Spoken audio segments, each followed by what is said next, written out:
বন্ধুরা, কি অসহ্য গরম, আর আইসক্রিম খেয়ে গরমে প্রাণটা জুড়িয়ে গেল। তাই আপনাদের জন্য হিমশীতল সিরিজে আজকের নিবেদন ভ্যানিলা বাইকালার কুলফি।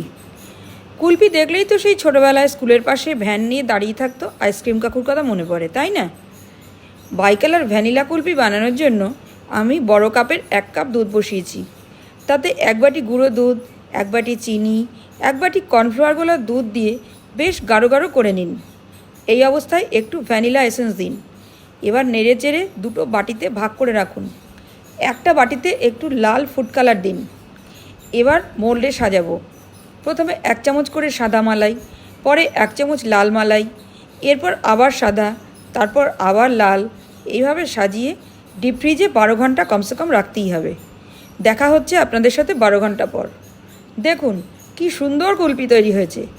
আর দোকানে কুলফি কিনতে যাওয়ার দরকার নেই, তাই ঘরেই বানিয়ে নিন বাইকালার কুলফি।